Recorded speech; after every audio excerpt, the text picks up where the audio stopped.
Welcome back to This Is Fine, the podcast where we navigate the turbulent waters of cybersecurity and government with all the grace and finesse of a bull in a china shop.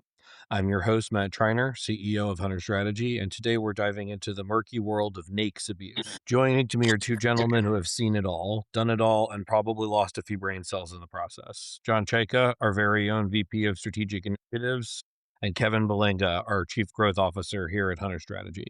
Let's peel back the layers on this topic. So, gentlemen, welcome. Thank you for being here today. What exactly are NAICS codes and why are they so important to government contracting? So NAICS is, of course, an acronym, right? Because we in the government love our acronyms. NAICS stands for the North American Industrial Classification System. It's a set of codes that is standardized by the U.S. Census Bureau. They use that to classify businesses based on primary economic activities. So as the census goes to conduct their study on the United States, feeds their data into a number of other organizations, for example, BLS, a Bureau of Labor and Statistics, as they're going through and trying to categorize that data, they need some type of standardized system. And that is the NAICS, right? It's a 6-digit numeric code assigned to industries to help federal agencies, statistical organizations, and contracting officials, right? That's where I was first indoctrinated into the world of NAICS. And it just helps categorize and track business operations in different sectors. So, another way of thinking of it is NAICS is kind of a taxonomy of the type of goods and services that the government buys. And there's a whole big, looks like leather bound book with all of the NAICS codes. So approximately how many NAICS codes are there, just to give listeners an idea? If I were to tell you, I would honestly be guessing. It's something that you generally will start by looking at the first few digits, and it'll help get you down into those subcategories. Each one of those easily has hundreds. So, well, let's take a guess. I know the answer. Let's take a guess. Pick one. 10,500. What about you, Kevin? That sounds like a really big number. I'm gonna say closer to like 1,200. Kevin wins, except if we're in Price is Right rules, because then you both lose. It's there are 1,030. Okay. Okay. Now keep in mind, the book's thick, obviously, because each of these sectors have descriptions and examples and ways to help people classify them. There are 20 industry sectors within NAICS, which is identified by a 3-digit code, and each subsector is identified by an additional 3-digit code. So when looking at NAICS overall, what are the implications on government contracts? What does it mean to put a NAICS on a government contract? So I guess I can go ahead and jump in with that one. I mean, again, that's really it's classifying the type of work that's being performed on the contract, right? So it's classifying the work, and it's also, when we talk about size standards are an important component of NAICS. So there's monetary thresholds that go along with each NAICS, whether some have monetary thresholds, some have like number of employee thresholds. So it dictates which businesses, whether it's a small business, whether it's other than small business, it sort of dictates what kind of companies can do business at that time, depending on where they are sort of in their journey, because it's over a 5-year period. I believe it is 5 years, correct? So that's separate from the NAICS system, but yes, like the way that NAICS classify either a dollar amount of revenue Hmm. that set the size standard for each NAICS. Hmm. There is also a total number of full-time employees that can be the size standards. Hmm. I believe there are other ways that size standards can be approached, but those are the two that I am the most familiar with in our work. John, do you know of any other ways that size standards can be kind of evaluated by NAICS? No, those are the two that typically go into it, right? So for the revenue count, it is annualized, the average amount over an annual period across 3 years. So if you make 10, 20, and $30 million, your number is actually $20 million. When it comes to the number of employees, it's at the time of certification, which every contractor that does business with the federal government registers in System for Award Management, or SAM.gov. But I know we're talking about set asides. Do you mind if I kind of peel the onion back on that and why we're even talking about set asides and government contracting? Well, first thing I just will add, because it did change. It used to be 3 years. It is 5 years now. Kevin was right about that. Nice. But yeah, it is sets the standards over a 3 year running average, or sorry, 5 year running average. And there are hybrid size standards that I will bring out, where you, in the example of like 517 410, which is satellite telecommunications, Mhm. it's a revenue size of 44 million or an employee size of 1,500 employees. So sometimes it's one or the other. Mhm. Sometimes it's both with an or, and there are and conjunctions on that where you need to have hit both thresholds. But that's the only way that NAICS are done. And yes, let's talk about NAICS and their kind of relationship with set asides. Sure, sure. So, we're diving into how the government is breaking up or standardizing different businesses or industries. And of course, right, let's say a value added reseller could put through $1 billion in a year of hardware and software being sold back to the government, but they're under 150 employees. And so that truly is still a small business according to that classification. But then if you have a firm that's doing janitorial services, obviously, $1 billion will be a huge janitorial company based on the number of bodies and the amount of work being passed through there. So we start looking and we say, well, why does all this even matter, right? We're talking about small business, we're talking about large business. So if the government is contracting, right, it means that we're entering into an engagement with a private entity. It's very rare that the government will abandon its sovereignty, and that only happens or forfeits its sovereign right. They go into a business deal and they actually have to come to the table and have similar or equitable rights to enter into that bilateral business arrangement. So when we look to conduct business with the government, right, there's an agency, the SBA or Small Business Administration, that negotiates those small business goals, right? So now we're asking ourselves, why would we do that? I'll tell you that we want to make sure that we're putting enough dollars through the US economy for small businesses, right?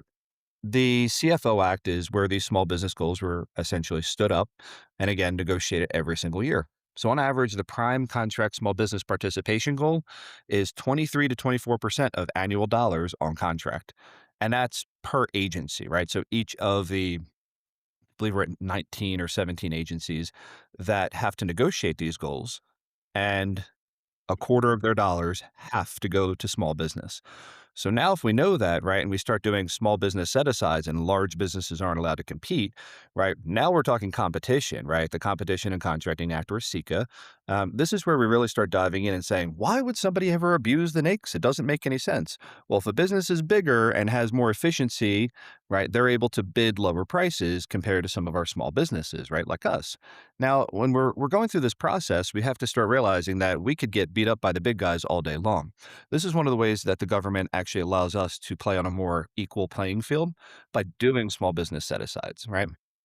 So, again, going back to why does this all matter? There's this old rule I remember getting beaten into my head when I was a junior airman, and it's for every $2 we spend on a small business, it's the essential equivalent of spending a large dollar, or excuse me, a single dollar with a large firm for the US economy. All right. So when we're talking about growth, small businesses contribute to about 44%. I think in the last 3 years, it's at least the closest figure I could find of our economic activity as a country, right?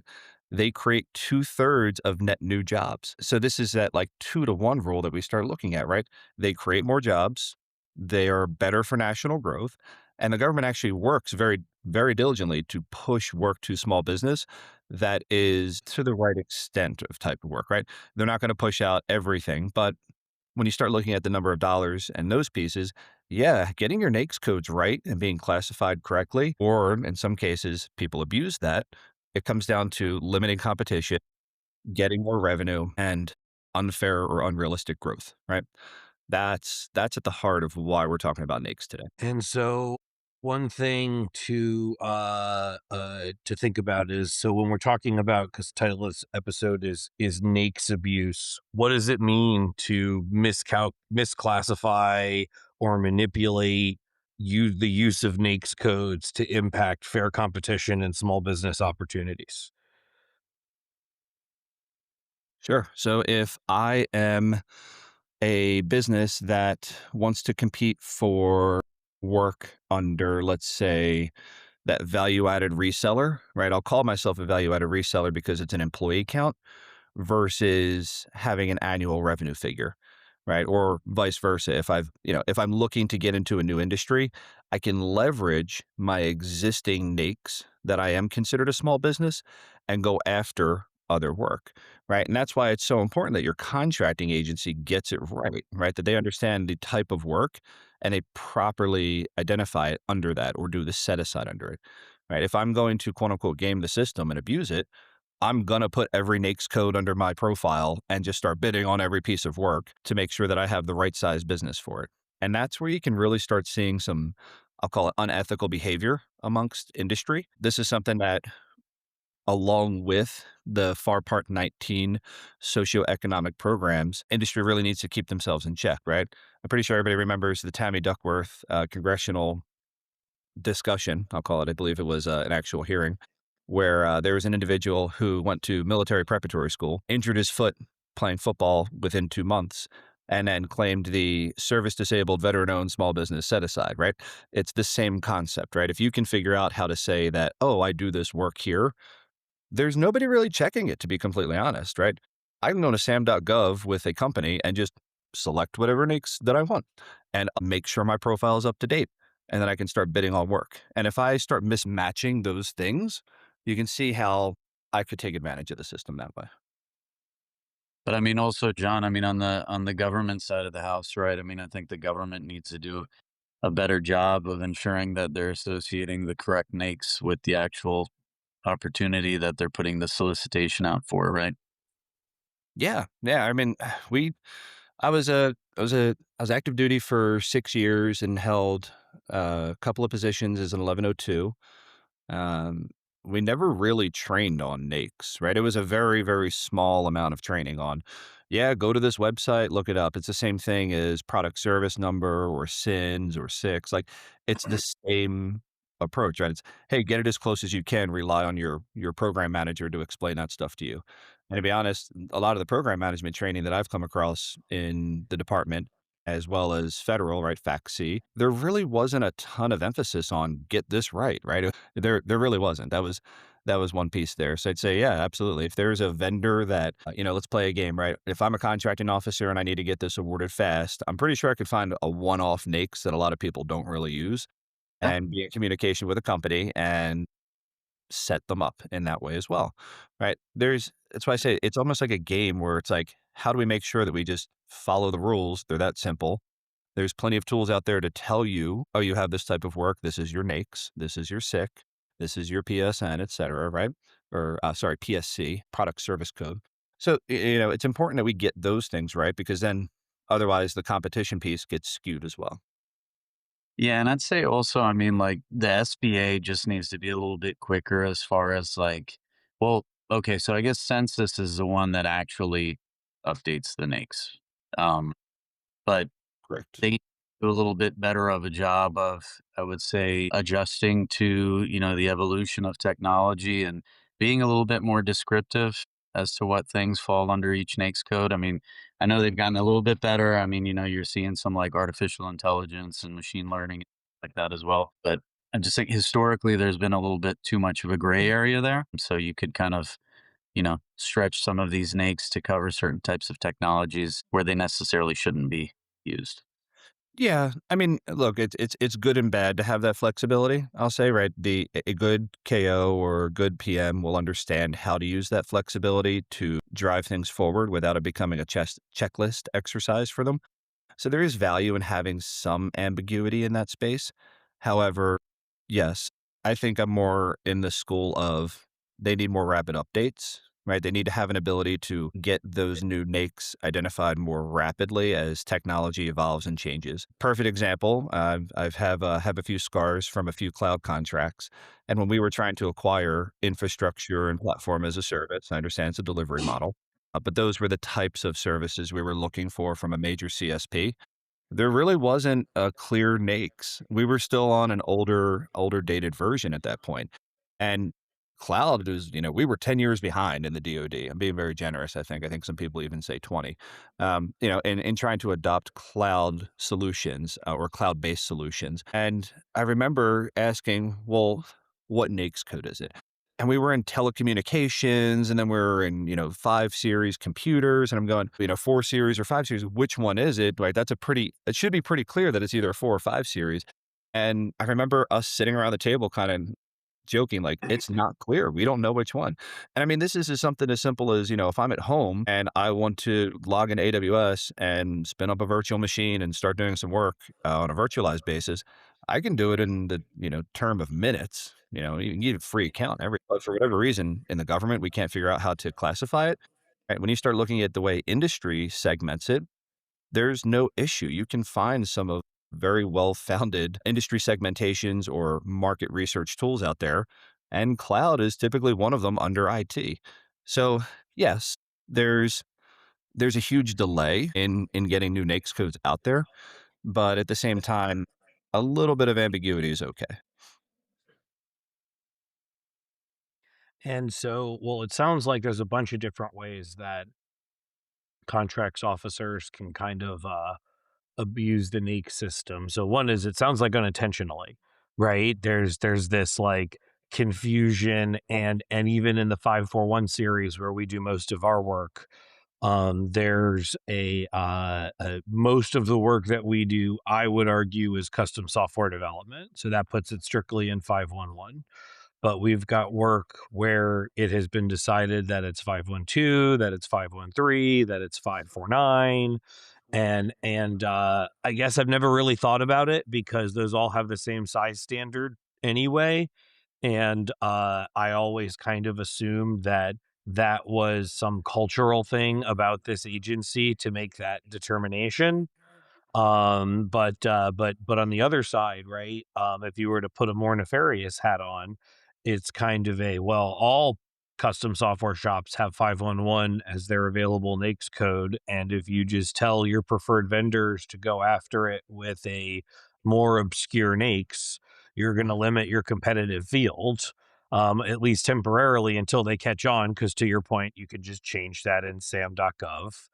Yeah. I've also seen past performances get super demanding on what NAICS your past performance was in, which Yep. again seems incredibly suspicious of the intents of that contracts officer, Yeah. simply because why else would you? I mean, because there's so much known flexibility in the same kind of work, meaning two type of NAICS. And an example, near and dear to Hunter's environment is we have a PMO contract that is for a large cloud computing environment within the Department of Defense.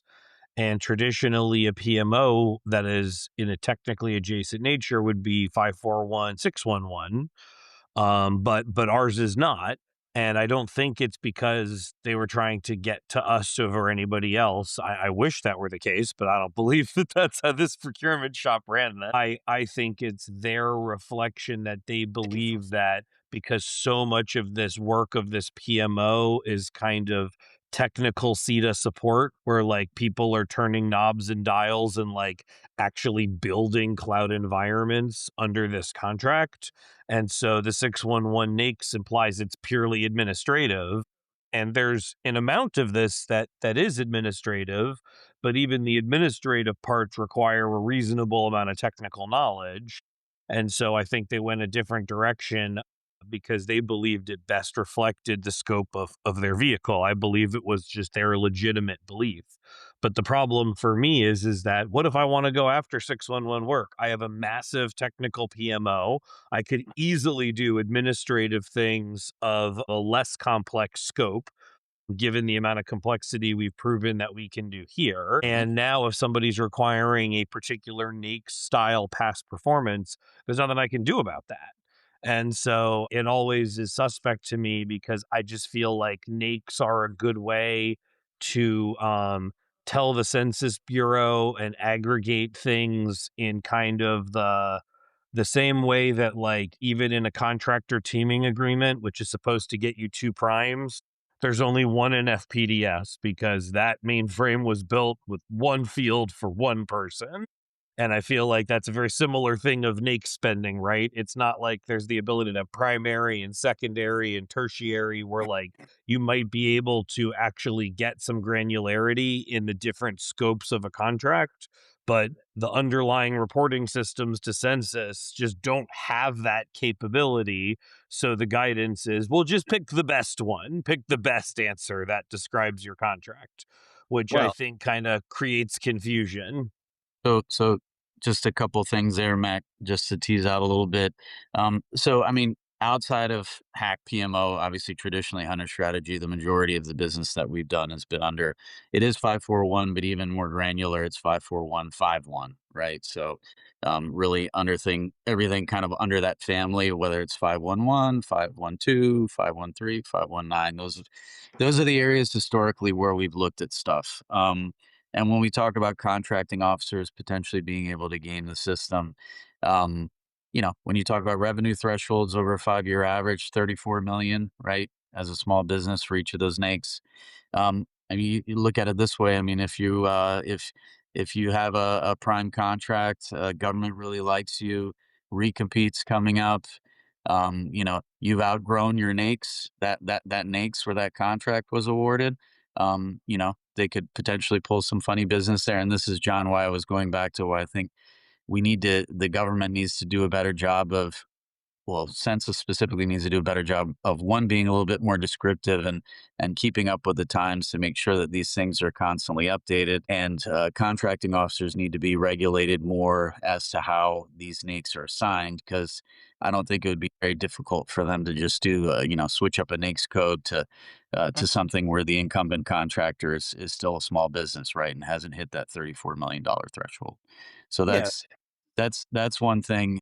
The other thing, Matt, that you were talking about, where opportunities where the government's asking for past performance specific to NAICS codes, and perfect example of that was, I mean, it's since been canceled or put on hold indefinitely, but the Army Modern Software Dev, or MSD IDIQ, where they're asking for past performance. They're asking for different past performance under different NAICS codes. The more different NAICS codes you can hit, the more points you get, right? Because it's kind of a scoring drill. And that would be fine if everybody was following the same sheet of music, right? But the reality of it is that contracts are being awarded under NAICS codes that are not necessarily the best fit for the type of work that's being done there. So really, them trying to be uber prescriptive with NAICS codes is, again, if everybody was operating off the same sheet of music, that would be fine. But the reality is they are not, right? So sure. So I want to highlight a couple things here. There's an underlying tone, and I want to make sure that we're clear.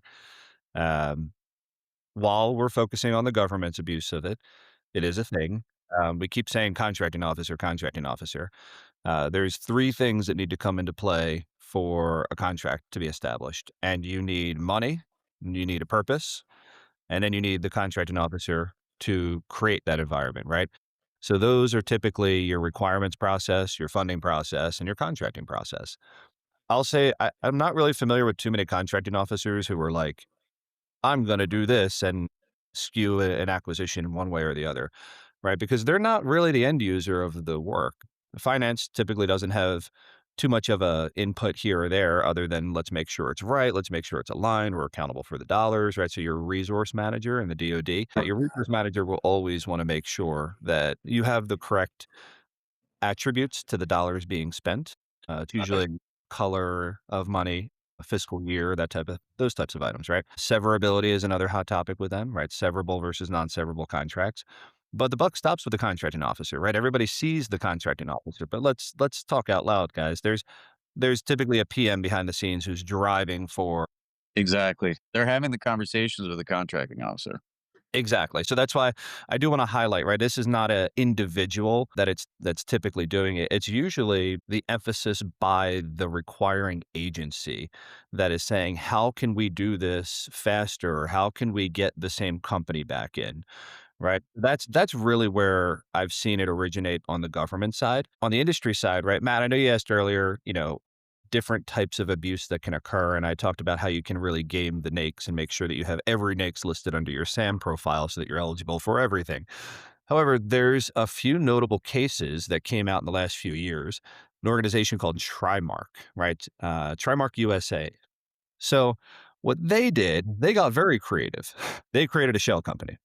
So Trimark turned around, created a shell or a front company, and registered that small business under the NAICS code that they wanted to go after, that by definition, they were too large to go after.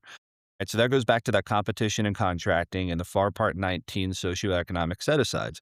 These dollars were set aside for small business. This organization said, I'm going to set up a shell company and I'm going to get the work through that. They did. And then they got caught, right? So now I want to talk about some controls, right? How do we catch those things? When we start abusing NAICS as an industry, you get access to lucrative contracts, especially the small business set.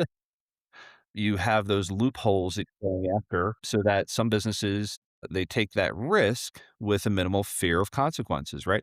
What happened, right? Trimark had to pay out $45.5 million in settlement because they pushed out firms that were qualified to do the work and went after this in an unethical and immoral manner. Now, what ends up going on in terms of control, right? How can we make sure that we're doing our part in industry and how can we make sure we hold the government accountable in this space, right? So twofold, right? It doesn't matter what type of abuse. I'll say that the GAO is going to be where you go, right? Bid protests, right? Everybody loves a good bid protest. Cost of a stamp, right? They never account for the attorney whenever they say that. I've learned that for years. In the government, they'd say, protests are so cheap. It's the cost of a stamp. And I'm like, I've never seen a company file a protest without talking to an attorney, and they cost money too, right? But I digress there, right? Just So a I'll little bit. right. What is a stamp up to? 50 cents or something? So yeah, definitely not an adequate representation of the cost of a protest. But GAO allows competitors to challenge incorrect NAICS assignments. That's where you would go. You would not challenge it at the agency level if you suspected that they were doing this. You can, of course, try to work it out at the local level, but you always have the GAO to go to. And depending on what type of acquisition, dollar value, you may have to go to the GAO. You can't go to the agency, right? IDIQs with task orders over, I believe it's 25 million last time I checked the threshold, something in that $1 million figure, right? I'll say that those are the ones where you have to go to GAO and they issue a response in 60 days, sometimes 100, right? But that's really what you're looking for. And you have to do it during the open solicitation. So if you see a solicitation out there and the spidey senses start going off, you should file the protest at that time. That one probably doesn't cost too much, but that is one way to challenge it and help keep that in control. So, and I will note that recently, I've seen several publications about GAO affirming NAICS protests in kind of some interesting manners, and GAO does not go as far as to investigate motive, right? That's not really part of the scope of the GAO investigation, right? Whether this was done because they were trying to guarantee the same company or That would be because IG. they I'm Yeah. sorry. That would be the IG if they start Yeah, that would be fencing. it's a very different thing, and that's also a forensic thing typically, right? Yes. Like, it's not something that they're looking to, during a procurement, assign those types of faults, but they have been more and more reassigning NAICS codes based on these type of protest actions, and, one thing that I think John brought a really strong point on, and this is something that, it all depends on the contract's culture of an agency. We've worked with some agencies who have very activist contracts officers who are very embedded throughout the entire acquisition and even performance process. There are agencies we have where we're told, don't talk to the contracts officer, I'll take care of it. Right. Because they don't want they're scared of their contracts officer, and their contracts officer has a lot of power, but not a lot of context in operation. So when it comes to selecting a NAICS code, I would say flip a coin whether the contracts officer even has a say in that, or whether that's in some type of requirement development form that a PM is going to fill out, and the PM is going to be usually the one trying to put the thumb on the scale for the incumbent, a favorited company, somebody, because the reason why people put a thumb on a scale outside of personal relationships is because they believe that it's in the government's best interest for the work to be done by somebody that is familiar with the work and the requirements. And usually the contracts officer doesn't know that. I mean, maybe if it's the actual incumbent, the contracts officer might. But even if it is the actual incumbent outside of CPARs, especially in defense agencies, there's very little communication between the core, the TPOC, and the KO. The KO hears from them on a funding mod basis, new DD2 maybe, we're exercising an option year. And those are very formulaic, right? Like send us this PDF filled in and signed by your core, by the TPOC, and by your GS15 or SES, right? And then they do the paperwork. I also think that I'm sorry. You're the gatekeeper, though. It's like signing something and then saying, "I didn't know that was in the document that I just signed." Oh, So sure. I understand, but also like it's like I say, that's why it's contracts culture, right? Because I'm yeah, thinking in terms of the DoD, their contract shops are highly centralized. One yep. contracts officer probably oversees, and I'm going to put this in air quotes because the level to which they oversee it is going to be very minimal the way they've delegated responsibilities, somewhere between 5 and 15 prime contracts, right? I wish it was that small. So you think it's more? That was per customer. So as a team lead, you would be assigned, you would get your warrant, right? I'd say early days, sure, you might have. My first year in the Air Force, I had 6 service contracts, everything from porta potties to construction that was coming my way in the first year. And those were all my contracts that I was a specialist on. And then when I became a contracting officer, my portfolio grew where I had an entire global agency, part of the Air Force. That was my portfolio. And I had to use my warrant appropriately to manage that. And anything that was outside of my dollar threshold, I had to pull in my boss, right? My branch chief. So, no, I mean, I was at the 30, 40, 50 count as a warranted contracting officer. At another DoD agency as a team lead, right? So an NH4 or 14, 15 equivalent, you have several specialists assigned to you. And the same thing, I had one DoD client. It was a communications client that supported a very high level individual in the DoD, and their comms portfolio was mine. Everything, right? So I had everything from software contracts that are, rinse and repeat, easy contracts to their entire support infrastructure for, again, a global mission, no fail, 24/7 supporting. It was actually the Secretary of Defense. So that's why I say no. And that was one of my customers. That wasn't all of them as a team lead, right? So you do start getting overwhelmed as a KO in the amount of work that you see. But I want to touch it. There is a balance. There is a check balance in most contracting offices. I'll say in the DoD, there is this old adage, you spend a dime, it's a DD 25, meaning that you have to fill out anything over $10,000, you have to go through your SBA rep. Every contracting office has an assigned SBA rep. Guess what one of the number one things that they're looking at is? It's the NAICS code, right? So that's one of the internal controls that we have, right? They're monitoring other things, of course. Is this really a small business? Did you do your market research, right? All those fun conversations. Those are typically the individuals who are enforcing, I'd say, encouraging, not enforcing, but it's strongly encouraging that contracting officers do get the NAICS right. That is an internal practice. Again, witnessed it across the DoD. In my experience in federal, I don't have a ton of federal experience, but I will say that I did not interface with my SBA rep quite as much versus in the DoD, I was interfacing with my local SBA rep, the regional or PCR, right? Those are the types of people that you're interacting with depending on the dollar value and the acquisition that you're managing as a KO. And if you don't have a good relationship with them, yeah, you're going to get your NAICS wrong. There is hope that on the inside, right? There is a lot of, I'd say there's a reasonable amount of oversight there. But again, it doesn't mean that they're going to get it right or that they can't figure out how to get it past them too. If they want to do something bad, they will, right?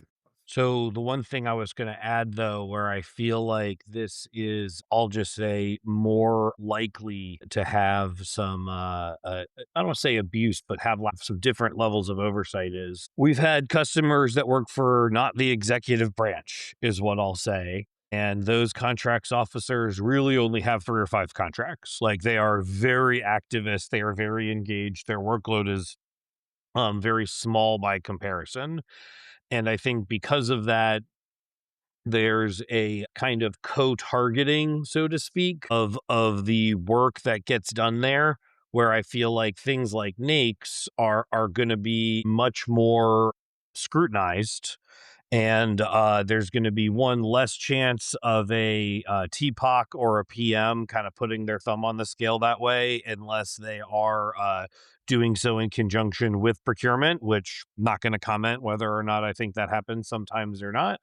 But I will say that that's why I get back to contracts culture. Because if you're talking about your experience of having 30 contracts, you don't have the time to, your expectation is if somebody wants to create a additionally competitive nature for that person or for that offerer, which is not, and again, I'll say this, people like to throw around the term rigged a lot, and there are many things that we've gone after that were made intentionally incredibly competitive for a competitor of ours, and we won. So it couldn't really be rigged if we won, or you're doing a terrible job at rigging it.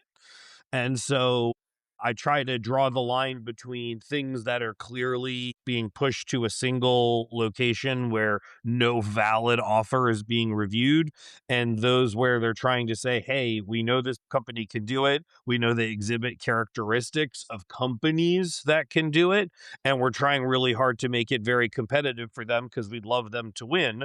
But if somebody else comes in and has this information, and has this capability, well, then we're going to go with them if they're cheaper, because that's, even best value cost is almost always a factor. So I don't really blame contracts officers in places like DoD, because they don't have time to be creating any additionally competitive things. Their expectation is that the PM who did most of the market research requirements, technically conducted by the KO or contract specialist, but it's not like a KO is writing the questions for that.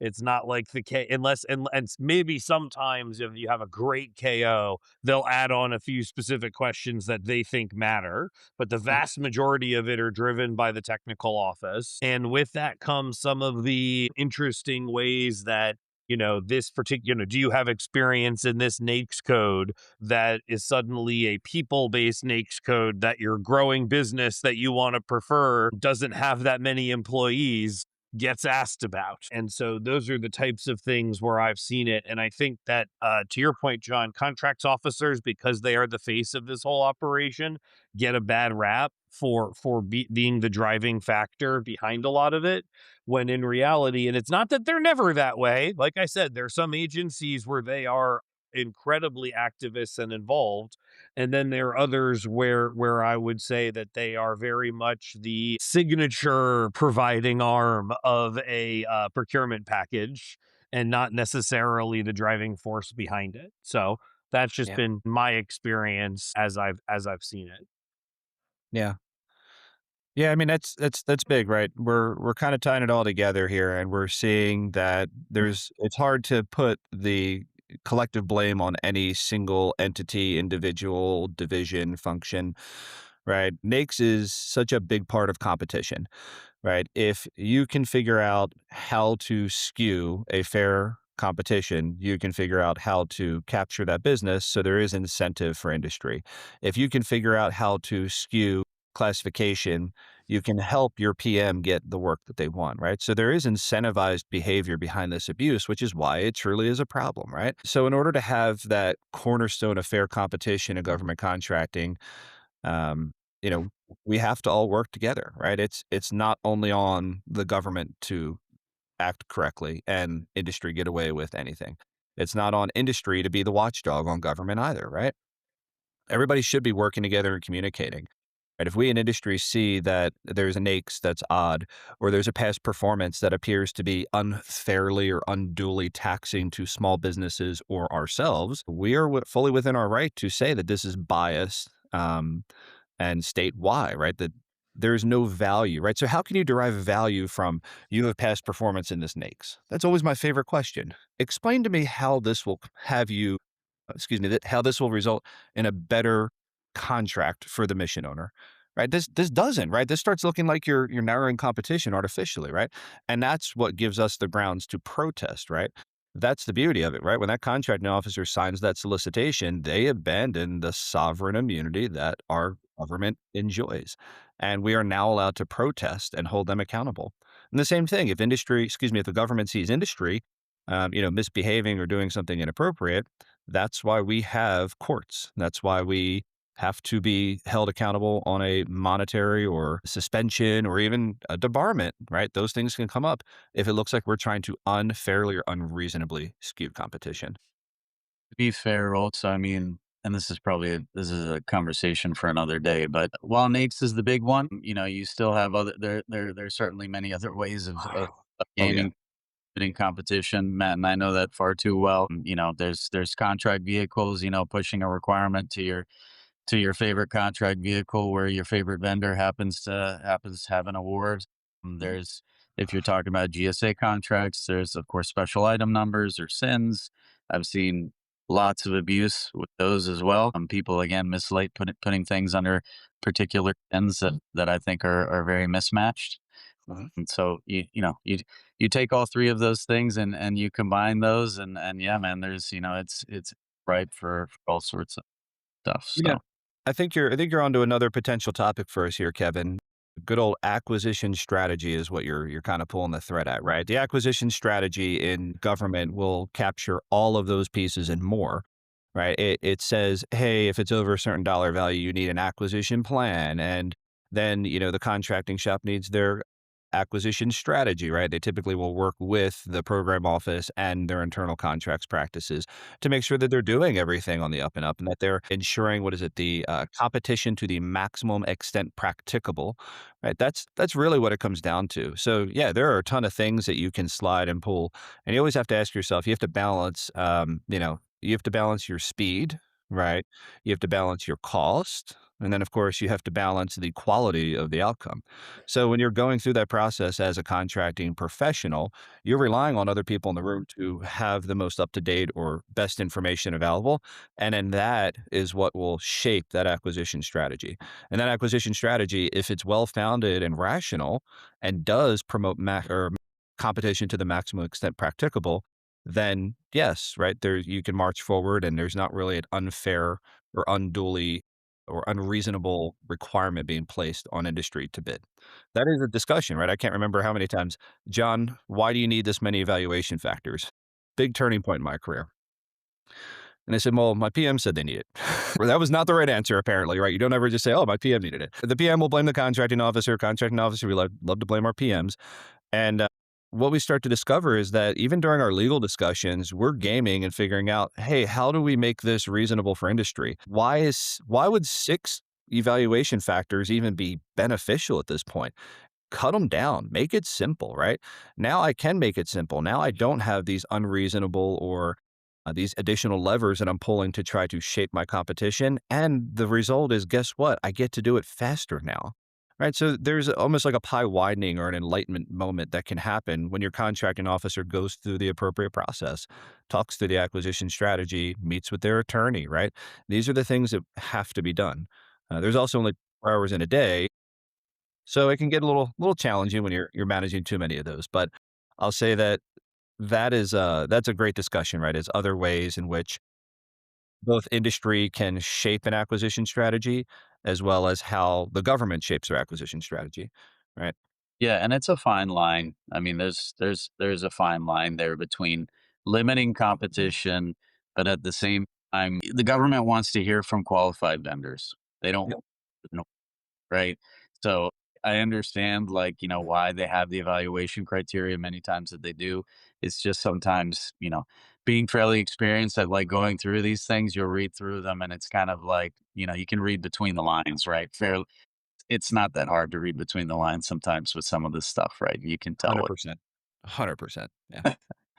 So Well, with that, I think we can kind of conclude on our topic on NAICS abuse. So thank you both for joining me this morning. And I know we have another one scheduled with regard to source selection, but I do think another one with regard to acquisition strategy would be appropriate. So stay tuned.